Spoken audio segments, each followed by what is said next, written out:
Shut up and sit down. चलिए आइए, अब हम लोग पॉलिटिकल साइंस का जो सब्जेक्ट पढ़ रहे हैं उसमें जो टॉपिक पढ़ेंगे वो होगा फंडामेंटल राइट्स। मौलिक अधिकारों के बारे में हम लोग बात करेंगे। तो आइए स्टार्ट करते हैं। People in democratic countries enjoy certain rights which are protected by judicial system of the country concerned. अब जो लोग लोकतांत्रिक जनतांत्रिक देशों में रहते हैं, डेमोक्रेटिक कंट्रीज में रहते हैं, उनके कुछ अधिकार होते हैं, ठीक है, जो कि वहां का जो न्याय प्रणाली है वो उसकी रक्षा करते हैं ताकि जितने भी लोग हैं उनको उनका जो मौलिक अधिकार है वह मिल सके। Their violation even by the state is not allowed by the courts. अब लोगों का जो मौलिक अधिकार है इसका वायलेशन करना, ठीक है, चाहे वह राज्य ही क्यों ना करना चाहे, वह नहीं किया जा सकता। कोर्ट उसको अलाउ नहीं करता है। वायलेशन करना मतलब उल्लंघन करना, किसी चीज पर बाधा लाना। India respects the rights of the people which are listed in our constitution under the heading fundamental rights. Bharat अपने देश में रहने वाले नागरिकों का जो अधिकार है उसकी इज्जत करता है, सम्मान करता है, जो कि हमारे संविधान में लिखी हुई है फंडामेंटल राइट्स के अंदर, मौलिक अधिकारों के अंतर्गत। In lesson a mention has been made of the fundamental rights as one of the silent features of the constitution। अब हम लोग जो इसके पहले वाले वीडियो में पढ़े थे उसमें हम लोग पढ़े थे salient features of the constitution. संविधान के जो मुख्य विशेषताएं हैं उनमें फंडामेंटल राइट्स को भी हम लोग पढ़े थे। अब यहाँ पर हम लोग उसको विस्तार में देख रहे हैं। In this lesson we will discuss in detail various fundamental rights which are incorporated in chapter 3 of the constitution। अब इस जो पार्ट को हम लोग पढ़ रहे हैं इसमें हम लोग पढ़ेंगे कि तरह तरह के क्या मौलिक अधिकार होते हैं जो कि संविधान के तीसरे अध्याय में लिया गया है, लिखा गया है। अब देखिए, हर एक चैप्टर पढ़ने का हमारा कुछ उद्देश्य होता है। वो उद्देश्य हम लोग को बताता है कि आने वाले कौन कौन से वीडियोस हैं जो कि इस चैप्टर से रिलेटेड है।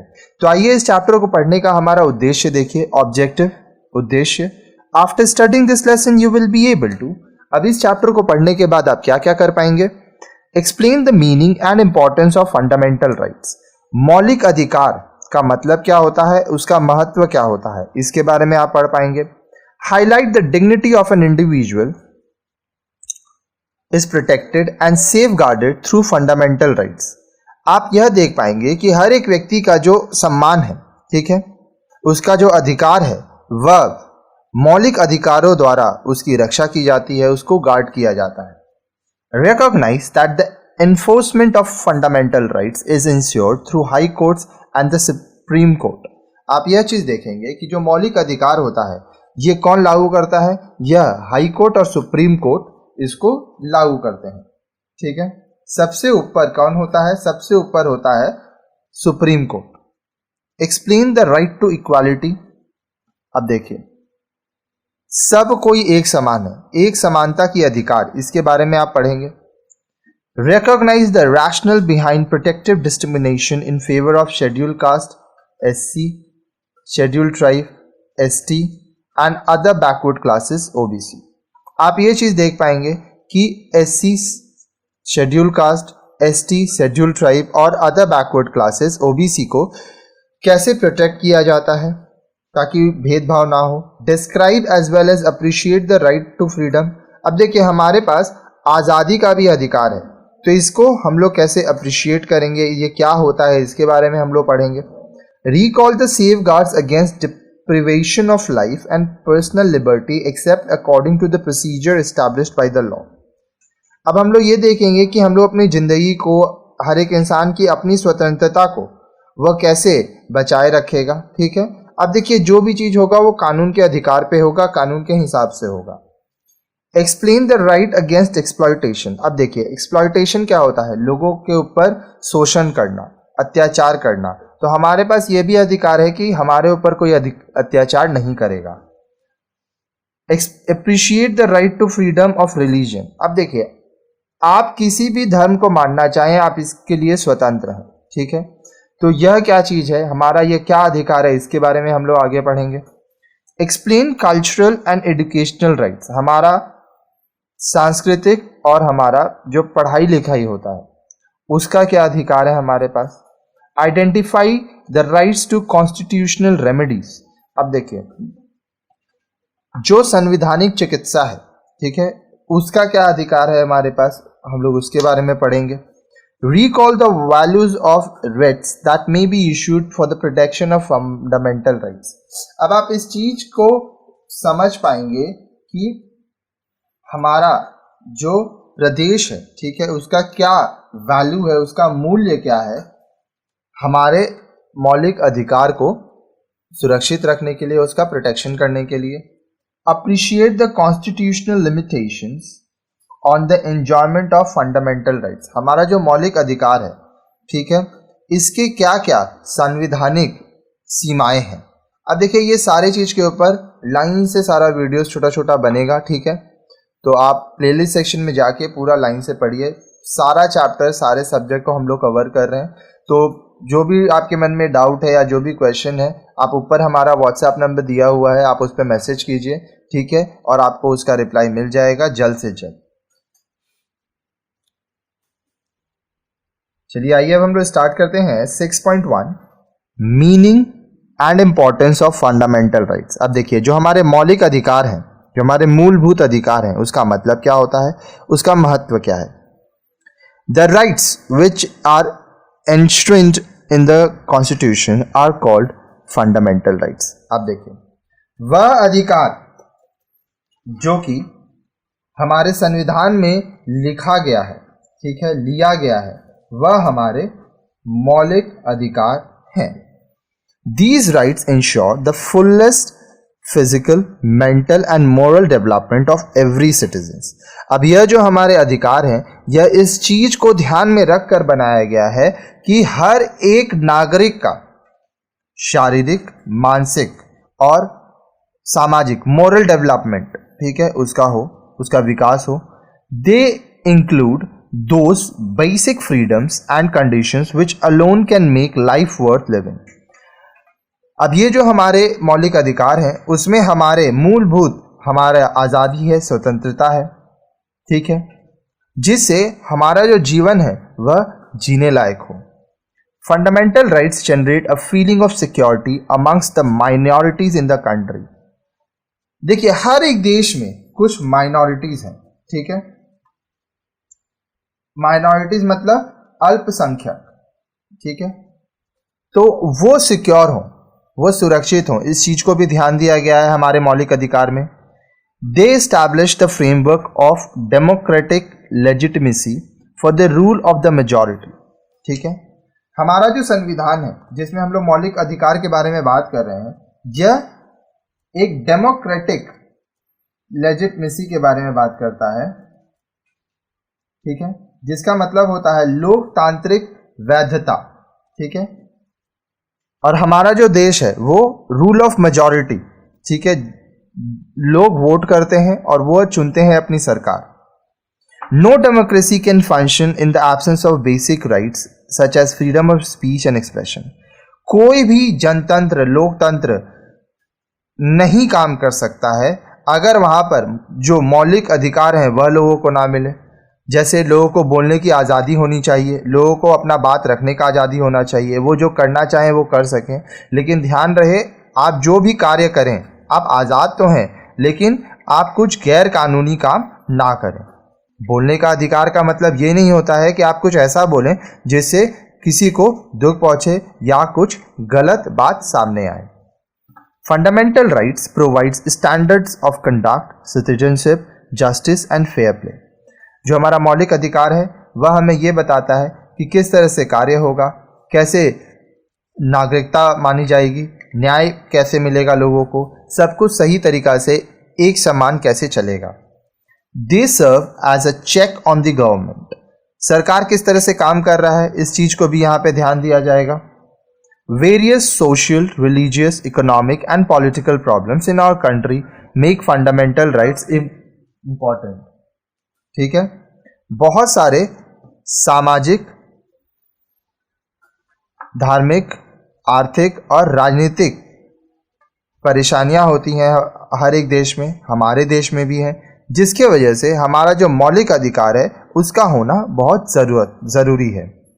In our constitution fundamental rights are enumerated in part 3 of article 14 to 32।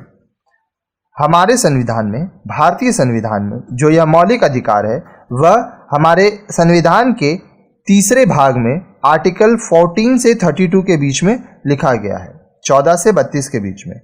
These rights are justiciable। अब यह जो हमारे अधिकार हैं, ठीक है, यह हमारे लिए न्यायोचित है, ठीक है, मतलब इक्वल है, सबके लिए एक समान है। अब देखिए justiciable इसका मतलब क्या होता है। Justiciable means that if these rights are violated by the government or anyone else, the individual has the right to approach the Supreme Court or High Courts for the protection of his or her fundamental rights। अब justiciable का मतलब ये हुआ, मान लीजिए सरकार या तो कोई व्यक्ति या कोई भी समुदाय आपके मौलिक अधिकार को अगर उस पे बांधा लाता है, उल्लंघन करता है या आपके साथ कुछ गलत करता है, तो आपके पास ये अधिकार है कि आप सुप्रीम कोर्ट के पास जाए या हाई कोर्ट के पास जाए और अपने अधिकारों के लिए उनसे रक्षा मांगे, और जो व्यक्ति, समुदाय या सरकार गलती किया है उसको दंड मिले। Our constitution does not permit the legislature and the executive to curb these rights either by law or by an executive order। हमारा संविधान किसी भी सभा को, कोई भी कार्याधिकारी को यह अधिकार नहीं देता है कि आप किसी के मौलिक अधिकार को किसी कानून द्वारा या किसी निर्देश द्वारा उससे छीन सकें या हटा सकें। The Supreme Court or the High Court can set aside any law that is found to be infringing or abridging the fundamental rights। अब मान लीजिए कोई ऐसा कानून है जो किसी के मौलिक अधिकारों पर बाधा लाती है, ठीक है, तो जो सुप्रीम कोर्ट होता है या जो हाई कोर्ट होता है वो उस कानून को हटा सकते हैं, ठीक है। इन्फ्रिंगिंग का मतलब क्या होता है? इन्फ्रिंगिंग का मतलब होता है उल्लंघन करने वाला। अब्रिजिंग का मतलब क्या होता है? अब्रिजिंग का मतलब होता है संक्षेप करना, ठीक है।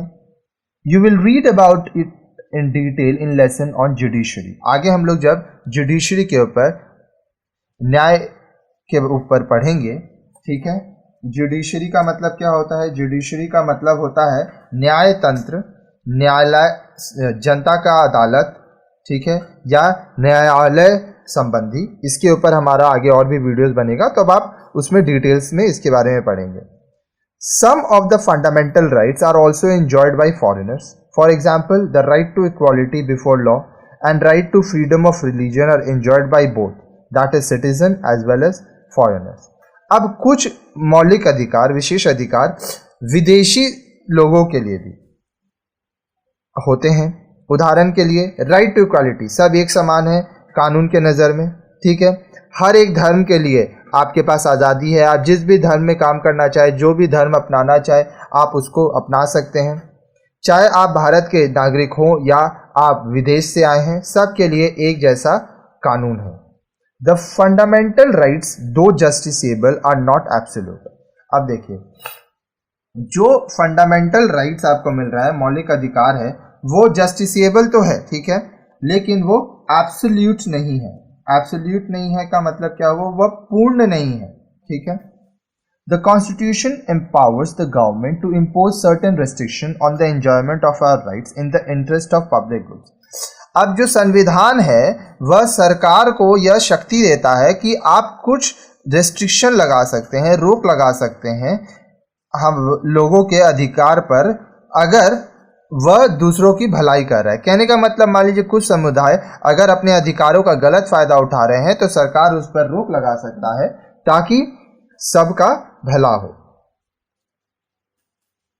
7 fundamental rights were ensured in the constitution of India. अब देखिए, जो भारतीय संविधान है उसमें 7 मौलिक अधिकारों के बारे में दिया गया है। However, the right to property was removed from the list of fundamental rights by the 44th Amendment Act of the Constitution in the year 1976. लेकिन इसमें एक अधिकार था राइट टू प्रॉपर्टी, ठीक है, आपका जो संपत्ति का अधिकार था, इसको फंडामेंटल राइट्स के जो लिस्ट था, सातों लिस्ट में से वर्ष 1976 में 44th अमेंडमेंट एक्ट में हटा दिया गया था, ठीक है. Since then, it has been made a legal right. तब से right to property को एक legal right बना दिया गया. There are now 6 fundamental rights. अब सिर्फ 6 मौलिक अधिकार हैं आपके. इस एक एक करके यहाँ पे देखिए, फिर इसके बारे में विस्तार में पढ़ेंगे. The fundamental rights are right to equality. सबको एक बराबर का अधिकार मिले, सब एक समान है, लोगों में हम लोग डिस्क्रिमिनेशन नहीं करेंगे, भेदभाव नहीं करेंगे. Right to freedom, सबके पास स्वतंत्रता है, सबको आज़ाद रहने का अधिकार है.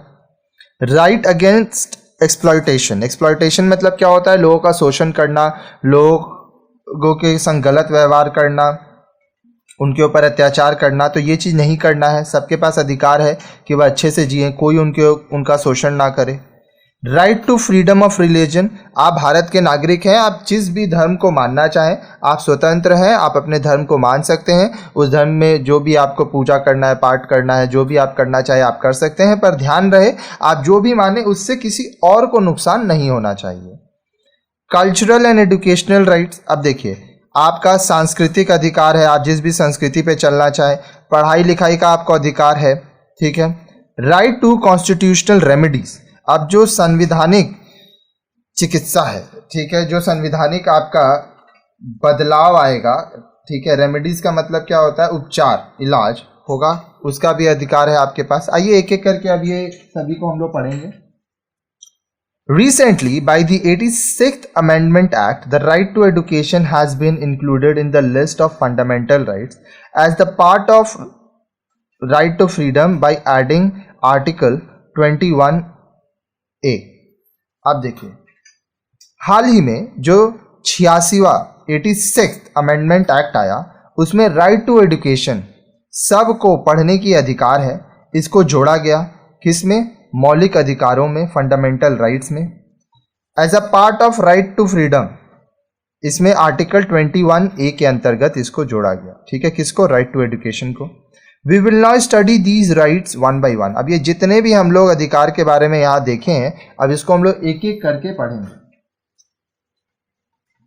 सबसे पहला है राइट टू इक्वालिटी, ठीक है. अब देखिए, समानता का अधिकार, सब एक बराबर है. Right to equality means that all citizens enjoy equal privileges and opportunities. अब देखिए, एक समानता का जो अधिकार है, इसका मतलब ये हुआ कि जितने भी लोग होंगे, जितने भी नागरिक हैं, उनको एक तरह की सुविधा दी जाएगी, एक तरह का उनको विशेषाधिकार मिलेगा, साथ ही साथ उनको एक समान अवसर मिलेगा. चाहे वह अमीर हो, गरीब हो, किसी भी कास्ट का हो, किसी भी जाति, धर्म, संस्कृति का हो, उसको एक जैसे अवसर मिलेंगे. It protects the citizens against any discrimination by the state on the basis of religion, caste, race, sex or place of birth. यह नागरिकों को बचाता है, उनकी रक्षा करता है कि राज्य में किसी भी तरह का भेदभाव ना हो, धर्म के आधार पर, जाति के आधार पर, समुदाय के आधार पर, महिला पुरुष हो या वो कहाँ जन्म लिया है. आप अगर भारत के किसी भी कोने में जन्म लेते हैं तो आपके पास समानता का अधिकार है, आप सब एक बराबर हैं. Right to equality includes 5 types of equalities. अब देखिए, जो राइट टू इक्वालिटी, समानता के अधिकार के बारे में हम लोग बात कर रहे हैं, इसमें 5 प्रकार की समानताओं के बारे में हम लोग बोलते हैं. सबसे पहला 6.2.1 इक्वालिटी बिफोर लॉ. कानून के सामने सब एक बराबर है. According to the Constitution, the state shall not deny to any person equality before law or equal protection of law within the territory of India. संविधान जो है, भारतीय संविधान, उसके अनुसार जो राज्य है वह किसी भी व्यक्ति के इक्वालिटी, समानता को नकारेगा नहीं.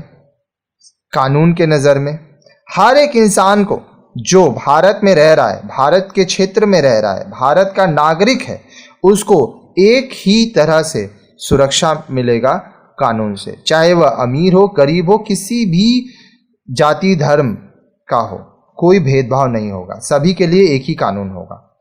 Equality before law means that no person is above the law and all are equal before the law. Every individual has equal access to the courts. Equality before law मतलब कानून के सामने सब बराबर हैं। इसका मतलब यह हुआ कि कोई भी व्यक्ति कानून से ऊपर नहीं है। कानून के सामने सब एक समान है। हर एक व्यक्ति कानून की मदद ले सकता है, वह कोर्ट जा सकता है। Equal protection of law means that if two person belonging to two different communities commit the same crime, both of them will get the same punishment. अब इक्वल प्रोटेक्शन ऑफ लॉ का मतलब क्या हुआ? मान लीजिए दो लोग हैं अलग अलग समुदाय के, ठीक है, और वो लोग एक ही तरह का गुनाह करते हैं, तो दोनों को एक ही सजा मिलेगा। ऐसा नहीं है कि कोई अमीर है तो उसको अलग सजा, कोई गरीब है तो उसको अलग सजा, कोई हिंदू है तो अलग सजा, कोई मुस्लिम है तो अलग सजा। आप भारत के नागरिक हैं, बस यही आपका पहचान है और आप सभी के लिए एक ही कानून है। 6.2.2 no discrimination on grounds of religion, race, caste, sex, place of birth और any of that.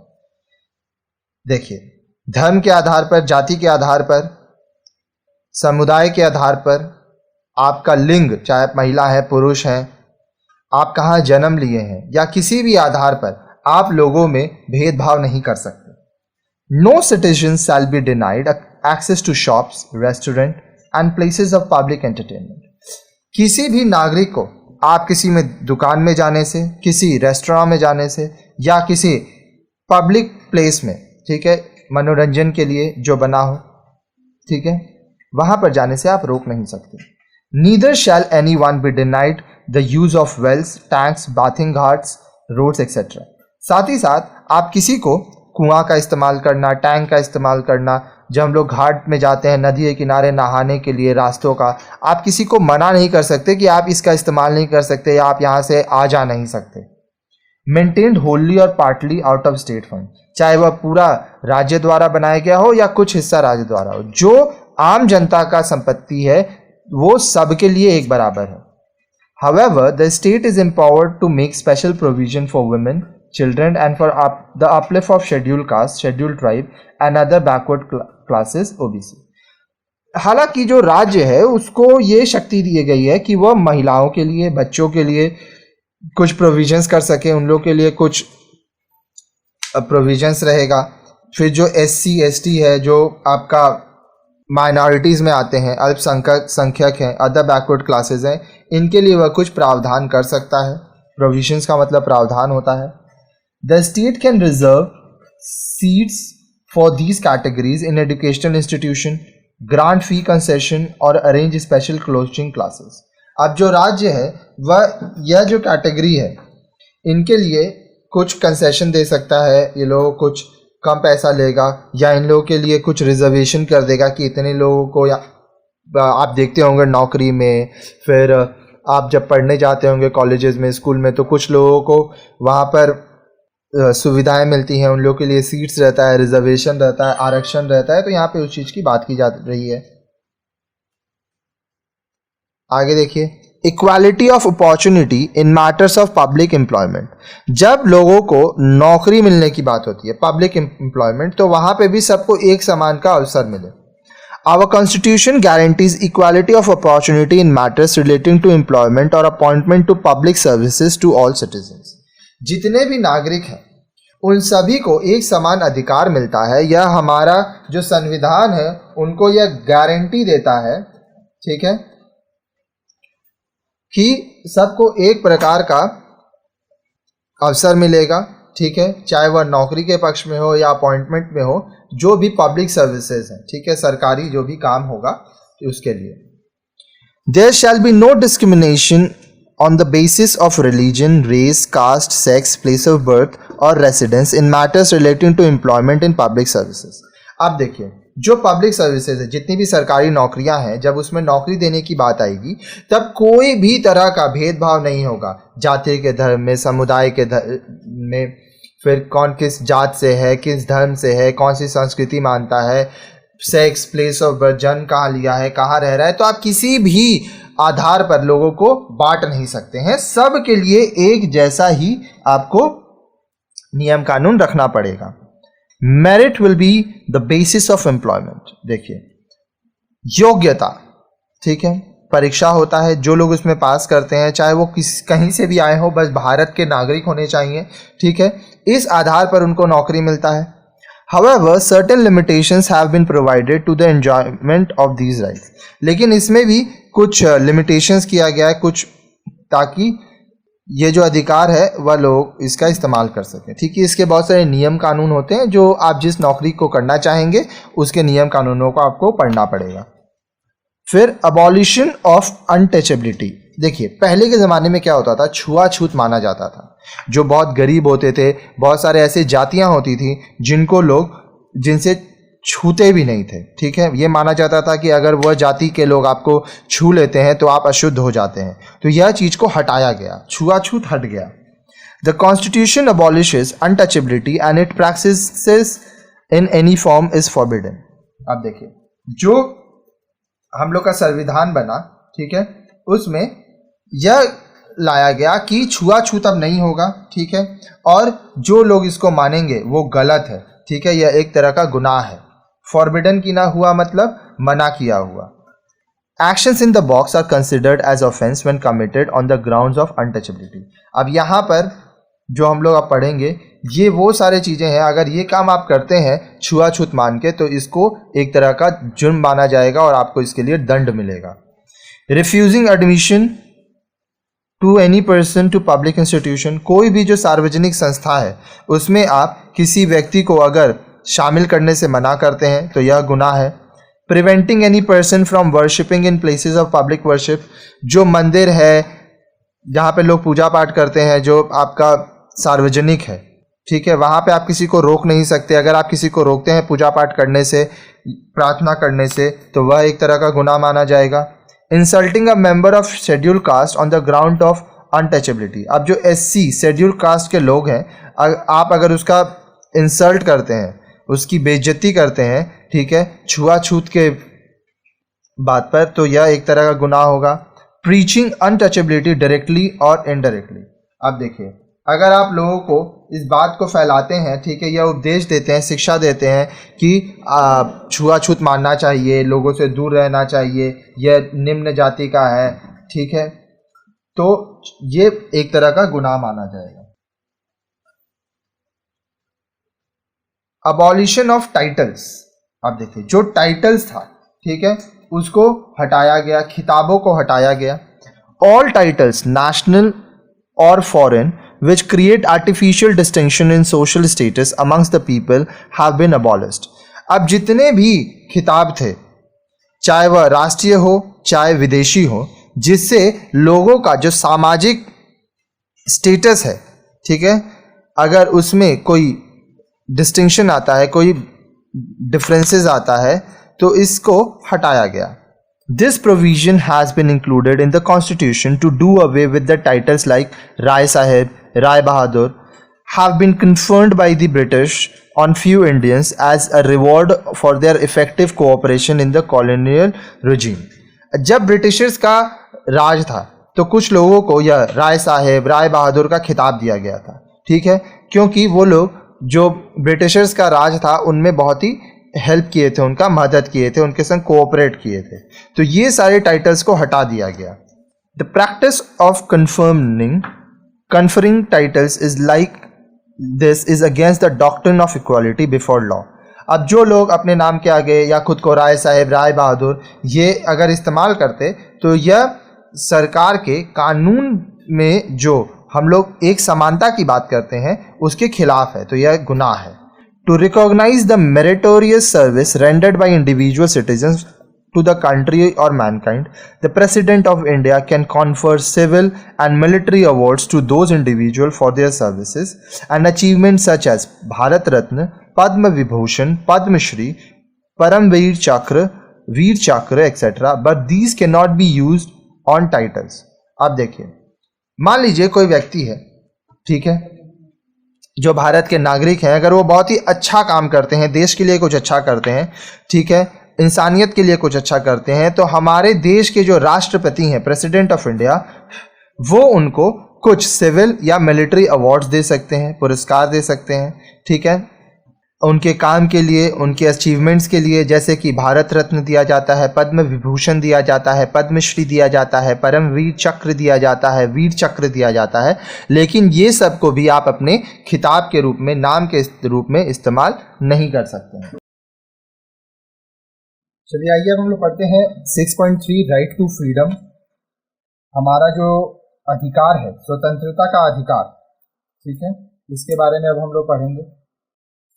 Freedom is the basic characteristics of a true democracy.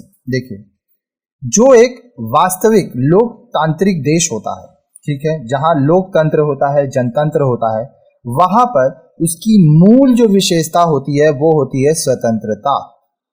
Our constitution guarantees to the citizens of India a set of 6 freedoms described as the right to freedom. Bharat का जो संविधान है वह अपने नागरिकों को इस बात का गारंटी देता है कि उसके पास 6 तरह के स्वतंत्रता होगा, ठीक है, जो कि उसका स्वतंत्रता का अधिकार होगा। अब ये क्या क्या स्वतंत्रता है, आइए इसको हम लोग पढ़ते हैं। 6.3.1 6 फंडामेंटल फ्रीडम्स। 6 आपके जो मौलिक स्वतंत्रता के अधिकार होते हैं उसके बारे में देखिए।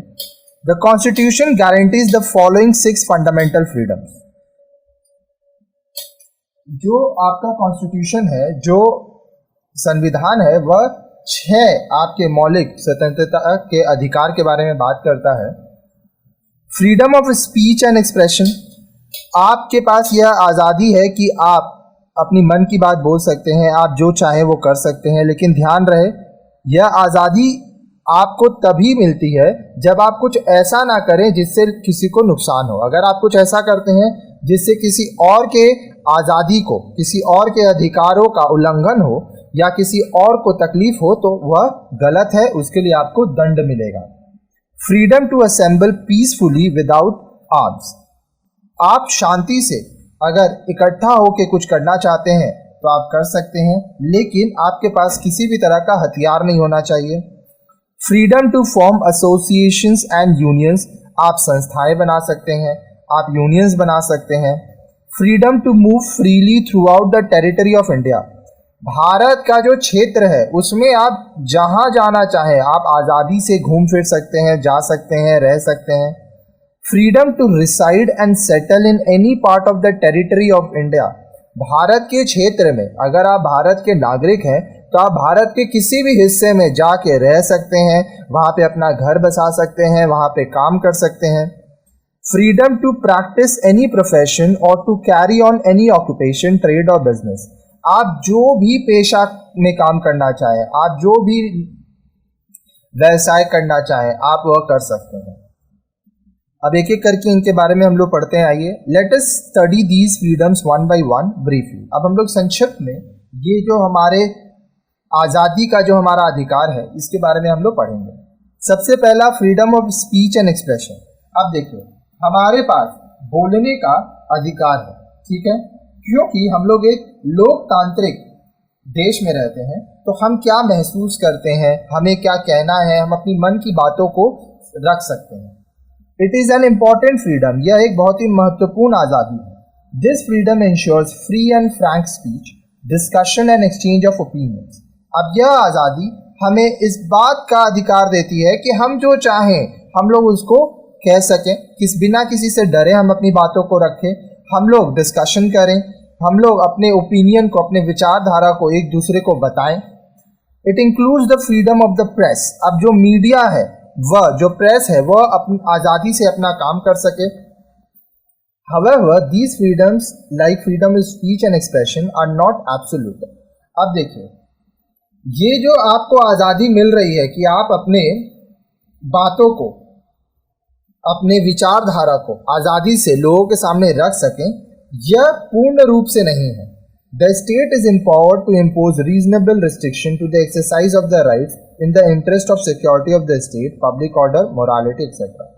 अब जो राज्य है उसके पास यह अधिकार है कि वह कुछ आपके ऊपर रिस्ट्रिक्शन लगा सकता है अगर उसको ऐसा लगे कि कोई व्यक्ति या कोई समुदाय अपने अधिकारों का गलत इस्तेमाल कर रहा है, या अगर वह जो कार्य कर रहा है उससे देश को किसी भी तरह की हानि हो सकती है, तो वह आपके ऊपर कुछ रिस्ट्रिक्शंस लगा सकता है. These freedom can be suspended during the state of national emergency. अब मान लीजिए अगर कोई राष्ट्रीय आपातकालीन परिस्थिति आती है तो यह जो फ्रीडम ऑफ स्पीच है इसको रोका जा सकता है. As soon as the state of national emergency is declared under Article 352, the above mentioned freedom except the right to life and liberty automatically remains suspended as long as the state of national emergency continues.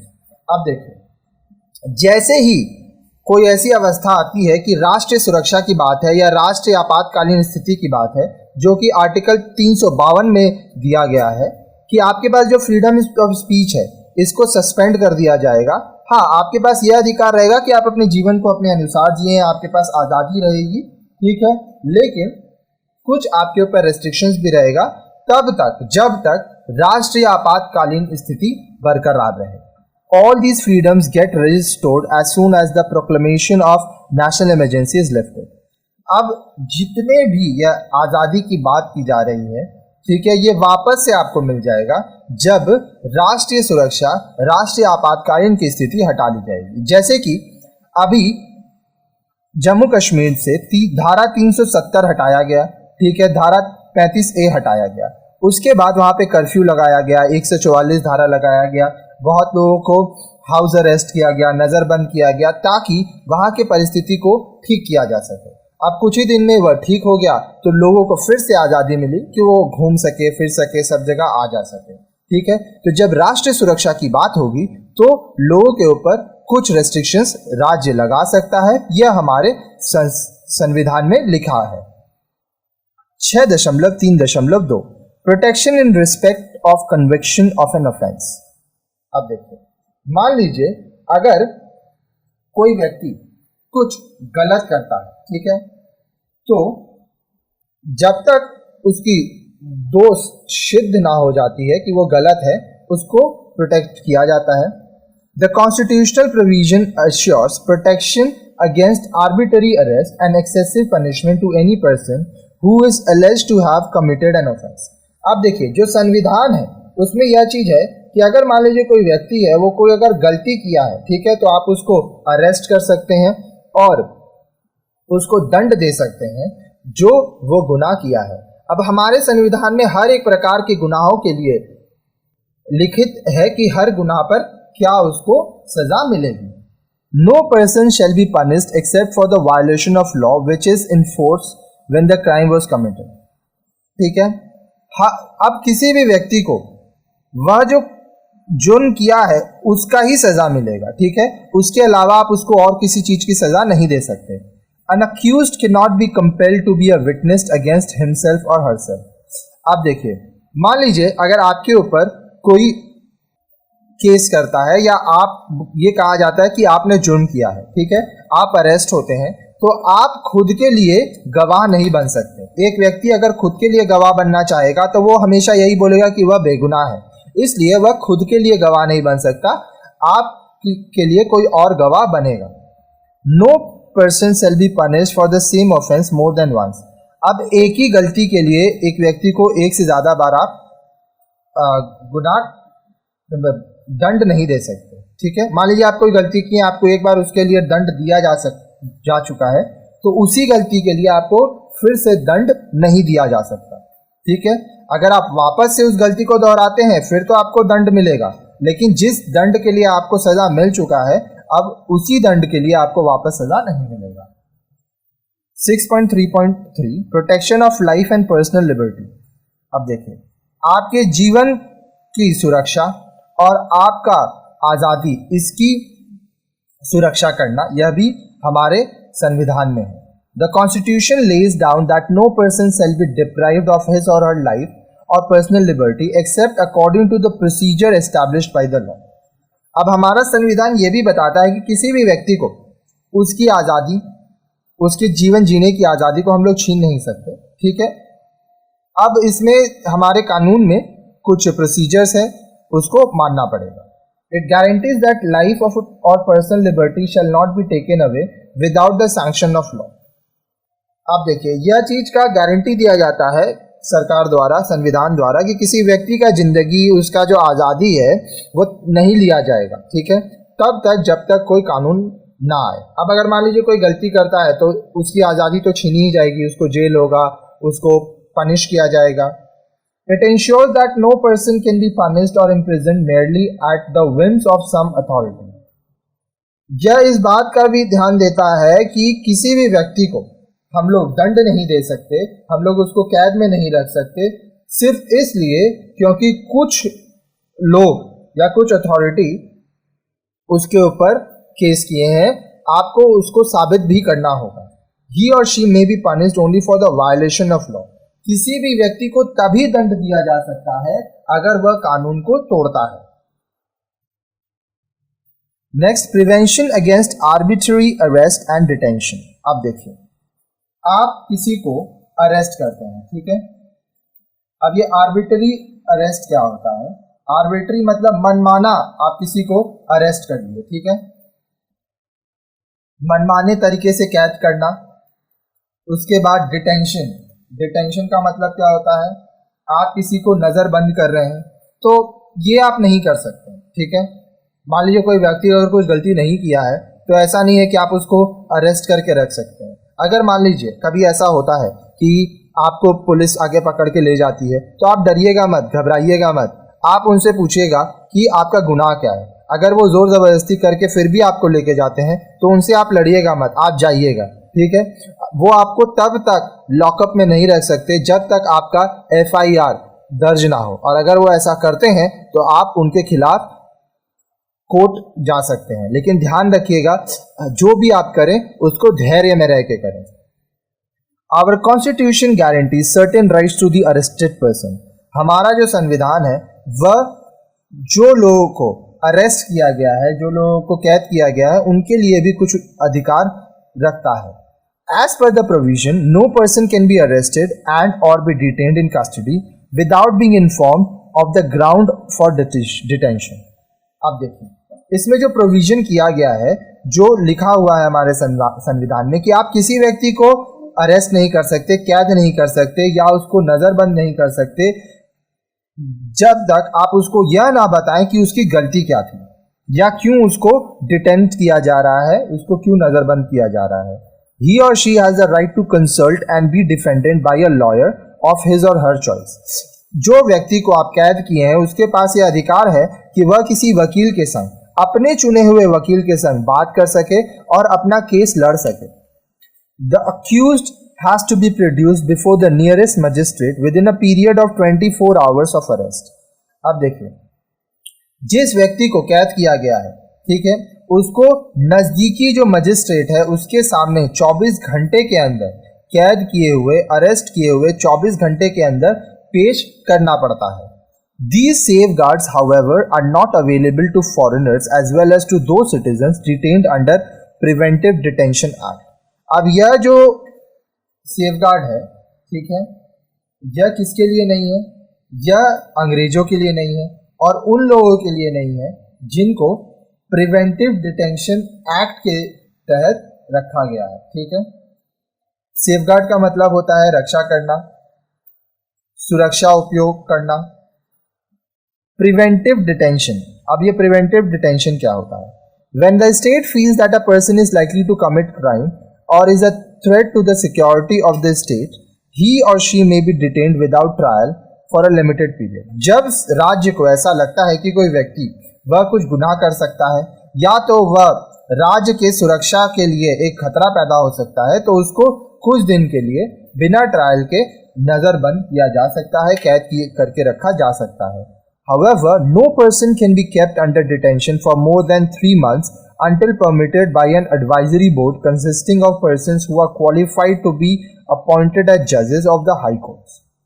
लेकिन किसी भी व्यक्ति को आप 3 महीने से ज्यादा नजरबंद या कैद करके नहीं रह सकते जब तक कोई एडवाइजरी बोर्ड हो जिसमें क्वालिफाइड लोग हों जो कि हाई कोर्ट के जज बन सकते हैं. Such a board is presided over by a sitting जज ऑफ द हाई कोर्ट. अब ये जो लोग होते हैं, ठीक है, इनको एक हाई कोर्ट का जो सिटिंग जज है, जो ऑलरेडी सिटिंग जज है, वो इनको अधिकार पद अध्यक्षता देता है. फिर आइए 6.3.5 राइट टू एजुकेशन. अब देखिए, शिक्षा का अधिकार, पढ़ने का अधिकार, यह भारत के नागरिकों को दिया गया है. By the 86th amendment act of the constitution, a new article 20A 1A has been added after the article 21. अब देखिए, जो 86th अमेंडमेंट एक्ट हुआ था संविधान में, उसमें एक नया आर्टिकल 21A जोड़ा गया आर्टिकल 21 के बाद. By this amendment act, right to education has been made a fundamental right and has been deleted from the list of directive principle of state policies. अब यह जो अमेंडमेंट एक्ट आया उसमें शिक्षा का अधिकार, इसको एक मौलिक अधिकार के रूप में जोड़ दिया गया और इसको डायरेक्टिव प्रिंसिपल, निर्देशिक अधिकारों में से राज्य का जो नीति था उसे हटा दिया गया. तो सिंपल है, डायरेक्टिव प्रिंसिपल स्टेट पॉलिसी से हटा के फंडामेंटल राइट्स में राइट टू एजुकेशन, शिक्षा के अधिकार को जोड़ दिया गया. किसमें? आर्टिकल 21 के अंदर 21A आर्टिकल बना के. According to it, the state shall provide free and compulsory education to all children of the age 6 to 14 in such a manner as the state may be by law determine. अब इसके अनुसार जो राज्य है वह अपने नागरिकों को, जो कि 6 साल से 14 साल के बीच में उनको शिक्षा का अधिकार मिलता है, उनको मुफ्त में शिक्षा दी जाती है और यह शिक्षा कंपल्सरी होती है. ठीक है, सरकार के नियमों के अनुसार.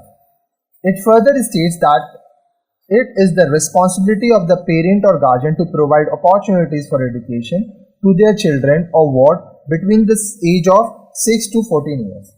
ये जो संविधान में पारित हुआ है, दिया गया है, उसमें यह भी दिया गया है कि जो माता पिता है या जो गार्जियन है, उसका यह उत्तरदायित्व है या उसका काम है कि वह 6 साल से 14 साल के जो बच्चे होते हैं उनको अवसर दे कि वह पढ़ सकें.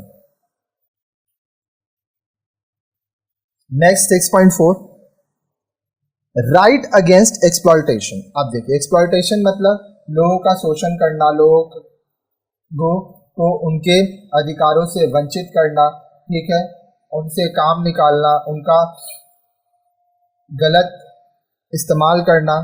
The people of India were exploited not only by the British but also by the money lenders and zamindars. अब जो भारत के नागरिक हैं उनको सिर्फ ब्रिटिशर्स द्वारा उनका शोषण नहीं हुआ, जो मनी लेंडर्स थे, जो पैसा उधार देते थे, जो लोग जमींदार थे, वह भी लोगों का शोषण किए. This system was called forced labour. इस प्रणाली को फोर्स्ड लेबर कहा जाता था. Right against exploitation prohibits all form of forced labour as well as traffic in human beings. अब देखो, राइट अगेंस्ट एक्सप्लॉयटेशन मतलब शोषण का जो आपको अधिकार मिला कि आप किसी की शोषण नहीं कर सकते. ठीक है, तो इससे हर चीजों को हटाया गया ताकि आप किसी को जबरदस्ती काम नहीं करवा सकते. आप पहले ह्यूमन ट्रैफिकिंग होती थी, लोगों को बेचा जाता था, इंसान को बेच दिया जाता था, वो सब अब गैर कानूनी है. The violation of this provision is an offence punishable under law. अब मान लीजिए कोई व्यक्ति है जो कि आपकी शोषण कर रहा है, ठीक है, या आपके संग गलत व्यवहार कर रहा है, तो यह एक गुनाह है और उसके लिए उसको सजा मिलेगी. The state requires citizens services in times of major calamities such as floods, forest fire, foreign aggression etcetera. अब जो राज्य है वह अपने नागरिकों का सेवा चाहता है, मदद चाहता है जब कोई आपदा आती है, जैसे कि बाढ़ आ गया, जंगल में आग लग गया या कोई फॉरेन अग्रेशन हो रहा है, मतलब देश के ऊपर, आपके राज्य के ऊपर अगर कोई आपदा आती है तो उसके जो नागरिक हैं उसको आगे बढ़ना चाहिए, खड़े होना चाहिए. Our constitution also provide safeguards for children. हमारा जो संविधान है वह बच्चों के लिए भी सुरक्षा देता है. It bans the employment of children below the age of 14 years in any factory, mine or hazardous occupation. जो भी बच्चा 14 साल से नीचे है उसको किसी भी फैक्ट्री में, माइन में या बहुत ही जो मेहनत वाला काम होता है, आप उसको नौकरी पे नहीं रख सकते, उससे काम नहीं करा सकते. अगर आप कहीं देखते हैं किसी 14 साल के से कम बच्चे को काम कराया जाता है तो वह एक तरह का गुनाह है और इसके लिए सजा मिल सकती है. Human traffic in human beings means the sale and purchase of human beings as goods and commodities for immoral purpose such as slavery and prostitution. अब देखिए, ह्यूमन ट्रैफिकिंग, इसका मतलब क्या होता है कि इंसानों को खरीदा बेचा जाता है. क्यों? बहुत लोगों को बेचते हैं ताकि उन लोगों को गुलाम बना के रख सके, उनसे धंधा करवा सके, प्रोस्टिट्यूशन करवा सके. ठीक है, कोई भी इंसान चाह के वैश्यावृत्ति प्रोस्टिट्यूशन में नहीं आता है, उसको बेचा जाता है या उसको मजबूर किया जाता है. तो ये सब चीज एक तरह से गुनाह है. Right to freedom of religion, आप जिस भी धर्म को मानना चाहते हैं आपके पास ये अधिकार है, आप स्वतंत्र है, आप उसको मानिए. India is a multi religious state. Bharat एक ऐसा देश है, एक ऐसा राज्य है जहां पर बहुत सारे धर्म के लोग रहते हैं. Besides Hindus there are Muslims, Sikhs, Christians and many other residing in our country. हिंदुओं के साथ मुस्लिम्स, सिख, क्रिश्चियन और भी अन्य प्रकार के जाति धर्म के लोग हमारे देश में रहते हैं. The constitution guarantees to every person freedom of conscience and the right to practise and propagate any religion. हमारा जो संविधान है वह हर एक व्यक्ति को ये गारंटी देता है कि आप जिस भी धर्म को मानना चाहें, जो भी संस्कृति अपनाना चाहें वो आप अपनाइए, अपने धर्म के अनुसार आप पूजा पाठ करिए, उसके हिसाब से आप जी सकते हैं. ठीक है, आप किसी के ऊपर जबरदस्ती कोई भी धर्म थोप नहीं सकते, किसी को मजबूर नहीं कर सकते किसी धर्म को मानने के लिए. It also permits every religious groups the right to manage its own affairs in matters of religion. हमारा संविधान यह भी आपको छूट देता है, आज़ादी देता है कि आप अपना धार्मिक समुदाय बनाएं, अपने धर्म का जो भी काम है वो आप अपने हिसाब से उसका नियंत्रण करें. Every religious sect has the rights to establish and maintain in situations for religious and charitable purpose. अब देखिए, हर एक जो धार्मिक संस्था है उसके पास ये अधिकार है कि वो अपना मंदिर बनाए, मस्जिद बनाए, गुरुद्वारा बनाए, चर्च बनाए, वहाँ पे लोग आए, पूजा पाठ करें, वहाँ पे लोग दान दक्षिणा करें, चैरिटी करें. ये अधिकार है, आप इसको कानूनी रूप से कर सकते हैं.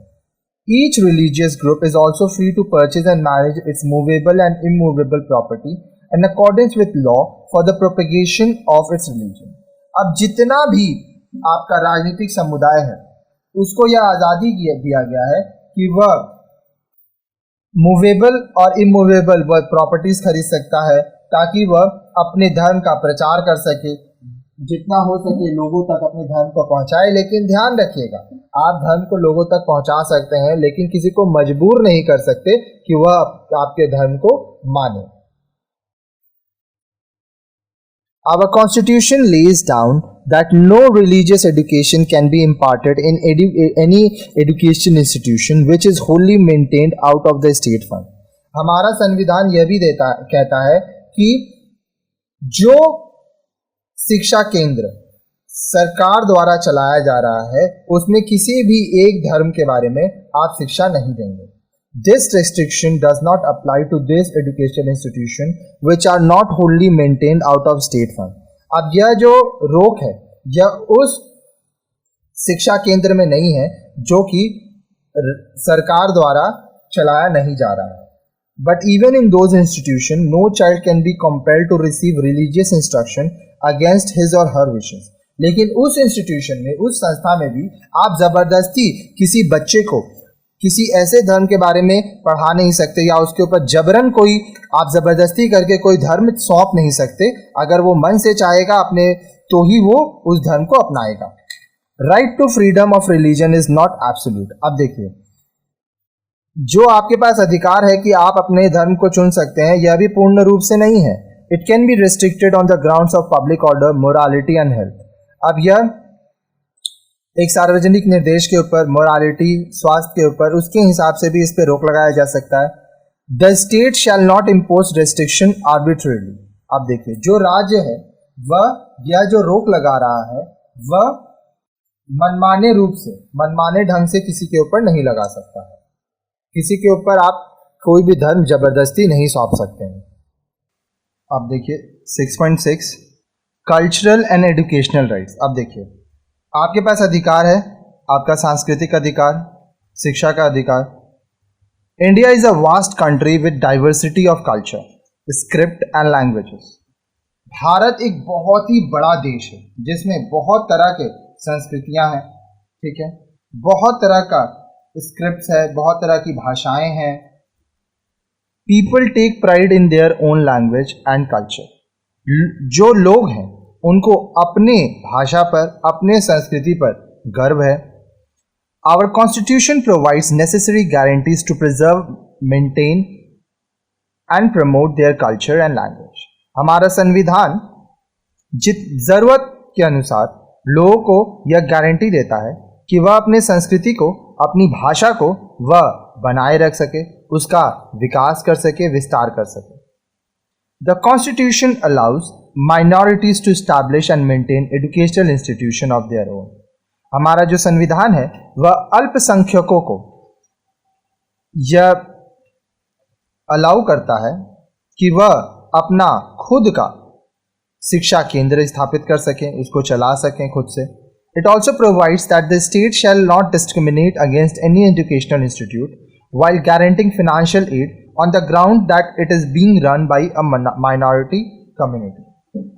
हमारा संविधान यह भी ध्यान देता है, यह भी गारंटी देता है कि चाहे कोई भी शिक्षा केंद्र हो, संस्था हो, शिक्षा का संस्था हो, उसको अगर सरकार पैसे से मदद कर रहा है तो चाहे वह अल्पसंख्यकों का हो या किसी का भी हो, सबको एक समान मदद मिलेगी। These rights ensure that minorities will be given assistance by the state in the preservation of their language and culture. अब यह जो आपका अधिकार है, इससे यह चीज का इंश्योरिटी मिलता है, यह चीज सुनिश्चित होती है कि जो अल्पसंख्यक है उनको भी मदद किया जाएगा सरकार द्वारा, ताकि वह अपने भाषा को, अपने संस्कृति को, सभ्यता को बचाए रख सके। The ideal before the state is to preserve and propagate the composite culture of the country. आप देखिए, जो राज्य है उसका जो विचारधारा है वह यह है कि अपने देश में जितने भी संस्कृति है उनको बचाए रखना और उनका विस्तार करना जितना मुमकिन हो।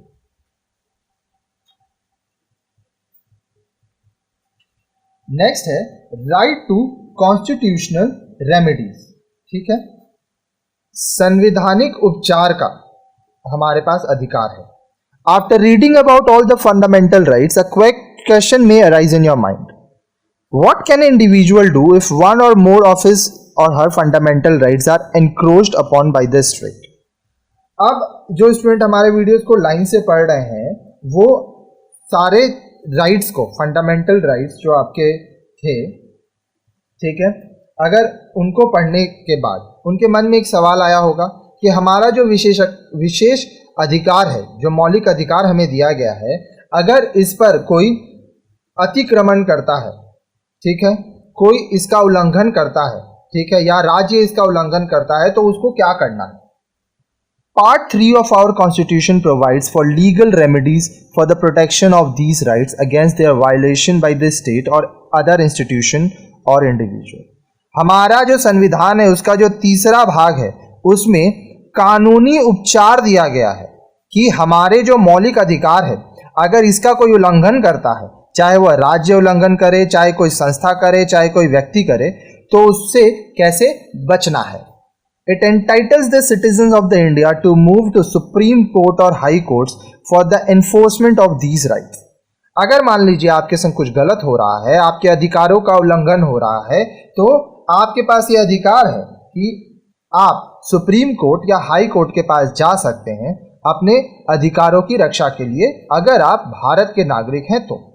The state is forbidden from making any law that may be in conflict with the fundamental rights. आप देखिए, जो नागरिक है, भारत के नागरिक, उनका जो मौलिक अधिकार है, अगर उसका उल्लंघन होता है तो वैसा कोई कानून राज्य पारित नहीं कर सकता, राज्य वो कानून नहीं ला सकता। The constitution empowers the supreme court and the high courts to issue orders and writs as mentioned in the box given below. आइए अब हम लोग देखते हैं कि हमारा जो संविधान है उसके पास यह शक्ति है कि वह सुप्रीम कोर्ट और हाई कोर्ट ऑर्डर दे सकता है। ठीक है, क्या क्या वो अब हम लोग देखेंगे यहाँ पे एक एक ठो करके। बॉक्स यहाँ पे नहीं बना है, बॉक्स की बात है, एक एक पॉइंट वाइज है। सबसे पहला है हेबियस कॉर्पस। ये एक लैटिन टर्म है। It is an order by the court to the state to produce the person physically before it justify the confinement or release of the person. Habeas corpus. अब इसके में क्या हो रहा है कि जो कोर्ट है, जो न्यायालय है, वह राज्य को इस बात का निर्देश देता है कि जिस व्यक्ति पे या कोई मान लीजिए केस हुआ है या जिसको कैद किया गया है, उसको लाया जाए कानून कोर्ट में, ताकि उसको अगर कारावास दिया जाए तो देखा जाए कि उसको कारावास देना है कि नहीं, या तो उसको बाइज्जत बरी करना है। ठीक है, तो यह देखना पड़ेगा कि वो जो व्यक्ति है वह शारीरिक रूप से, मान लीजिए आपके ऊपर कोई केस किया गया है, आपको कैद किया गया है, तो आपको कोर्ट के सामने, जज के सामने खुद जाना पड़ेगा ताकि आपका केस लड़ा जाए, कार्रवाई हो। और अगर आप गुनहगार होंगे तो आपको कारावास मिलेगा, सजा मिलेगी, और अगर आप बेगुनाह होंगे तो आपको बाइज्जत बरी किया जाएगा, छोड़ दिया जाएगा।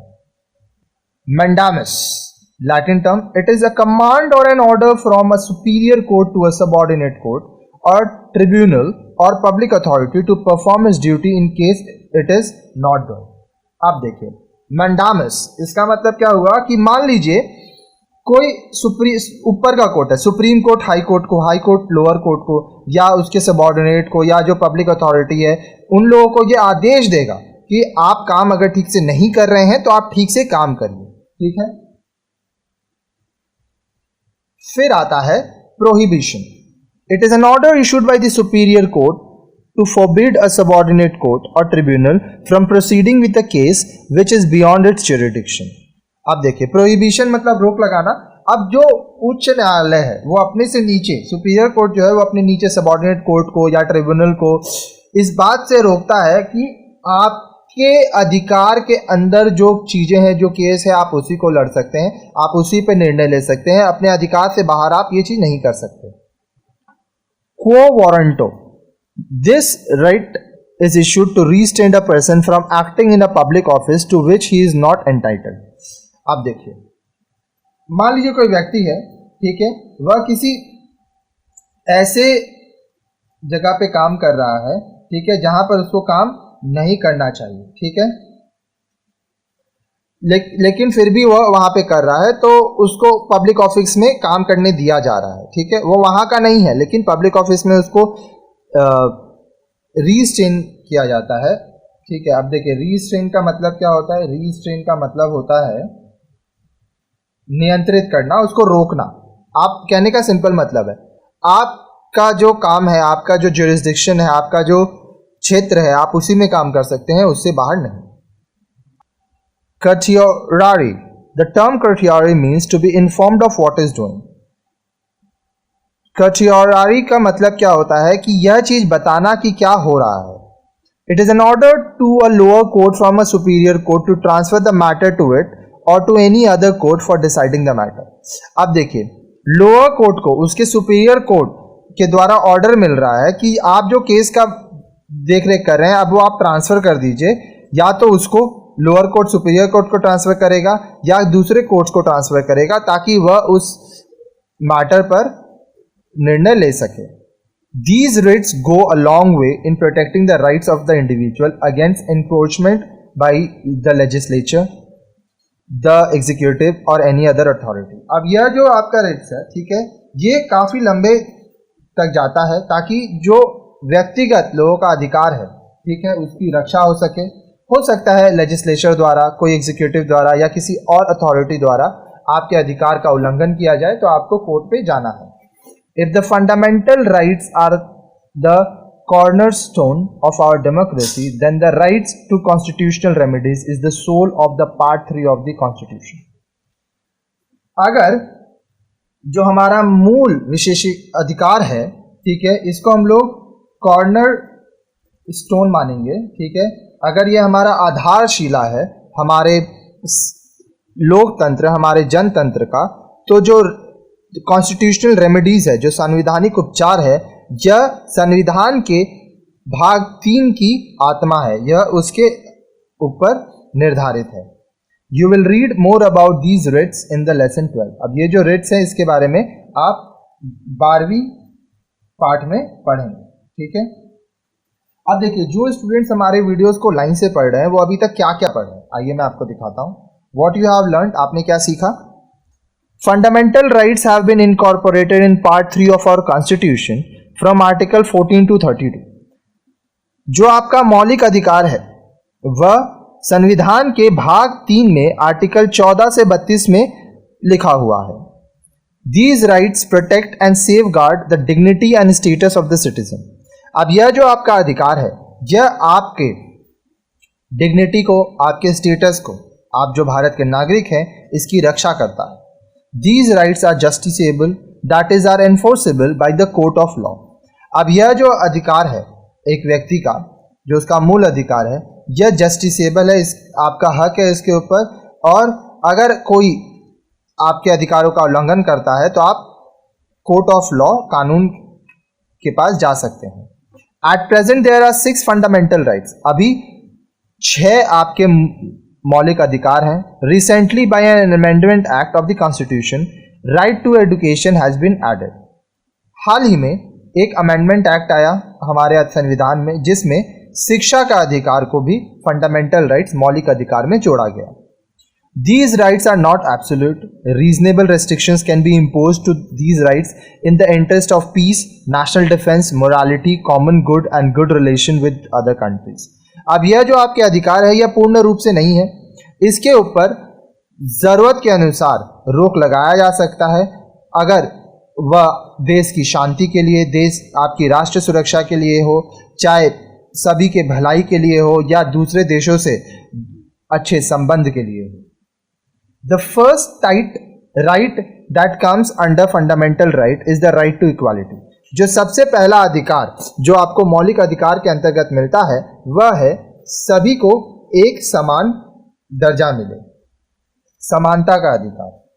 Under the Constitution, all are equal before law and the state cannot discriminate between citizens on the basis of religion, race, sex and place of birth or any of them।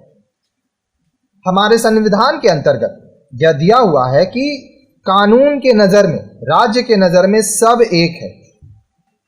Bharat के जो नागरिक हैं उनको धर्म के अनुसार, जाति के अनुसार, पुरुष महिला, उनके लिंग के अनुसार, उनके जन्म के स्थान के अनुसार किसी भी आधार पर आप उनमें भेदभाव नहीं कर सकते। Untouchability has been abolished and made an offence punishable by law. छुआछूत, इसको हटाया गया, और अगर कोई छुआछूत मानता है तो यह एक तरह का गुनाह है और इसके लिए दंड दिया जाएगा। The state has been forbidden from conferring honorary titles on citizens that create social disparities. साथ ही साथ राज्य, जैसे राय साहब, राय बहादुर, यह तरह का जो खिताब था ये सब हटा दिया ताकि सामाजिक असमानताएं ना बढ़ें।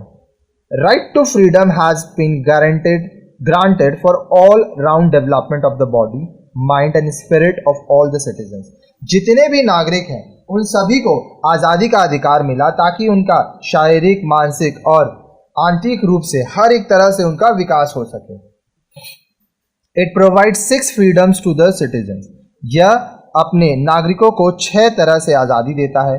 This right helps protection of life and personal liberty। अब यह जो आपका अधिकार है यह क्या देता है, आपको मदद कर रहा है ताकि आपका लाइफ प्रोटेक्ट हो, आपका पर्सनल, आपको आज़ादी मिले। It also protects the individual from arbitrary arrest and detention. अब ये लोगों को आप मनमाने मन से किसी को कैद नहीं कर सकते, किसी को नज़रबंद नहीं कर सकते। तो इस चीज़ पे भी रोक लगाता है हमारा संविधान।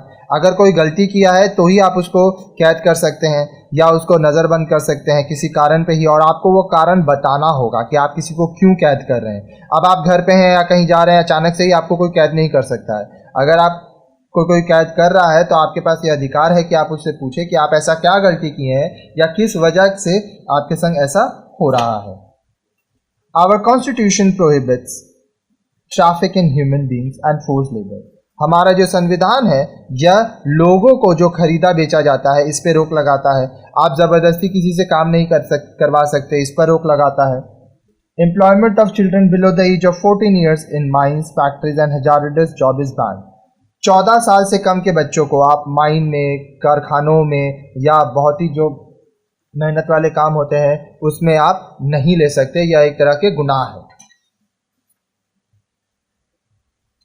India is a multi religious country. Bharat एक ऐसा देश है जिसमें बहुत तरह के धर्म के लोग रहते हैं। Our constitution neither promotes not interferes in the religious affairs. हमारा जो धर्म संविधान है वो ना तो किसी धर्म का प्रचार करता है ना ही किसी धर्म के काम में दखल देता है। India believes in secularism. Bharat secularism मानता है। सेक्युलरिज्म का मतलब क्या हुआ कि धर्म के आधार पर लोगों को नहीं बांटा जाएगा, सब धर्म का स्वागत है। भारत में हर एक धर्म के लोग रहते हैं। Every religious community is free to establish, maintain and run its own religious institution. सभी जो धार्मिक समुदाय हैं उनके पास ये आज़ादी है कि वो अपने धर्म का काम कर सकें, वह अपने धर्म के संस्थाओं को बना सकें, मंदिर बना सके, मस्जिद बना सके, चर्च बना सके, गुरुद्वारा बना सके, अपने धर्म के जो नियम कानून है उसका पालन करें। आप किसी के ऊपर कोई धर्म लागू नहीं कर सकते, आप किसी को फोर्स नहीं कर सकते, दबाव नहीं डाल सकते कि वो क्या मानेगा। Every citizen has been guaranteed freedom to profess and propagate his और हर रिलीजन। हर एक नागरिक को यह आज़ादी दी गई है कि वह अपने धर्म का उपचार करे, प्रसार करे, वह जितना ज़्यादा हो सके अपने धर्म को लोगों तक पहुंचाए। लेकिन ध्यान रहे, आप अपने धर्म को किसी के ऊपर ज़बरदस्ती थोप नहीं सकते। Cultural and educational rights provide the right to conserve our culture.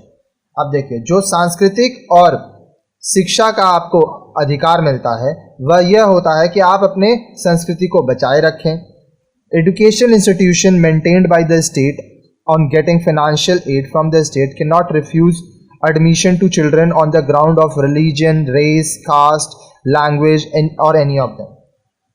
कोई भी शिक्षा का जो संस्था है, ठीक है, जो कि सरकार चलाता है, ठीक है, जिसको सरकार द्वारा पैसा दिया गया है, ठीक है, वो ये चीज़ मना नहीं कर सकता कि मैं किसी बच्चे का एडमिशन नहीं लूँगा जाति के आधार पर, धर्म के आधार पर, किसको कौन से समुदाय से है, कौन से भाषा से है, गरीब है, अमीर है, आप इस तरह का भेद नहीं कर सकते हैं। The minorities have been given the right to establish and manage institution of their own for the prevention and propagation of their language and culture. जो अल्पसंख्यक है, माइनॉरिटीज़ है, उनको यह अधिकार दिया गया कि वह अपना खुद का संस्था बना सकते हैं, उसको चला सकते हैं, ताकि वह अपनी भाषा को, अपनी संस्कृति को बचाए रख सके, उसका प्रसार कर सके, उसको बढ़ा सके। While giving financial aid to any institution, the state will not discriminate on the basis of religion or language. देखिए, जब सरकार किसी भी संस्था को पैसे से मदद कर रही है तो वह जाति के अनुसार, धर्म के अनुसार, भाषा के अनुसार किसी भी तरह से भेदभाव नहीं करेगी, वह सबको एक बराबर मदद करेगी। Lastly, the Constitution guarantees enjoyment of fundamental rights by citizens under the right to constitutional remedies. अंत में जो हमारा संविधान है वह इस बात का भी गारंटी देता है कि आपका जो मौलिक अधिकार है, हर एक जो नागरिक का मौलिक अधिकार है, ठीक है, उसके लिए संवैधानिक उपचार भी है। अगर आपके अधिकार का उल्लंघन होता है, कोई आपका अधिकार आपसे छीनता है, तो आप उसके खिलाफ कोर्ट में जा सकते हैं। The Supreme Court and High Courts have been given powers to issue orders, direction and writs for the enforcement of fundamental rights. जो सुप्रीम कोर्ट है, जो हाई कोर्ट है, उन सबको यह शक्तियाँ दी गई हैं ताकि वह निर्देश दे सके, वह यह दिशा बता सके, वो जो मौलिक अधिकार है उसको लोगों के ऊपर लागू कर सके। Dr. B.R. Ambedkar has lightly called the writs as the soul of Part 3 of the Constitution. Doctor B.R. Ambedkar के अनुसार वह सही कहे थे कि जो हमारा संविधान है उसका जो भाग 3 है वह उसकी आत्मा है। देखिए यहाँ पे फंडामेंटल राइट्स का भी हमारा टॉपिक चैप्टर कंप्लीट होता है। अब इसके बाद जो हम लोग पढ़ेंगे वो होगा directive principles of state policy and fundamental duties. तो नेक्स्ट वीडियो से वो आप देखेंगे। साथ ही साथ अगर आपके मन में कोई क्वेश्चन है तो ऊपर हमारा व्हाट्सएप नंबर दिया हुआ है, आप उस पर कॉन्टैक्ट कर सकते हैं। साथ ही साथ अगर आप हमारा सहायता करना चाहते हैं, हमें कुछ डोनेशन देना चाहते हैं, तो आप पेटीएम के माध्यम से, फ़ोनपे, गूगल पे, अकाउंट ट्रांसफ़र ये भी आप कर सकते हैं। तो जो भी आपका समर्थ है, 500, 1000, जो भी आप चाहें हमारी मदद करें, क्योंकि आपके लिए वीडियोस बनाने में हमें भी बहुत खर्च होता है। तो अगर आपका साथ बना रहे, मदद हो, तो हम सारा सब्जेक्ट का वीडियोस बनाएंगे। तो जो भी आपको चाहिए वो व्हाट्सएप कीजिए, वीडियो में कमेंट कीजिए, सबके संग वीडियो शेयर कीजिए। प्लेलिस्ट सेक्शन में जाइए, वहाँ पे और भी बहुत सारे सब्जेक्ट हैं, बहुत सारे टॉपिक्स हैं और स्पोकन इंग्लिश के भी वीडियोज़ हैं, तो आपको मदद मिलेगी। धन्यवाद।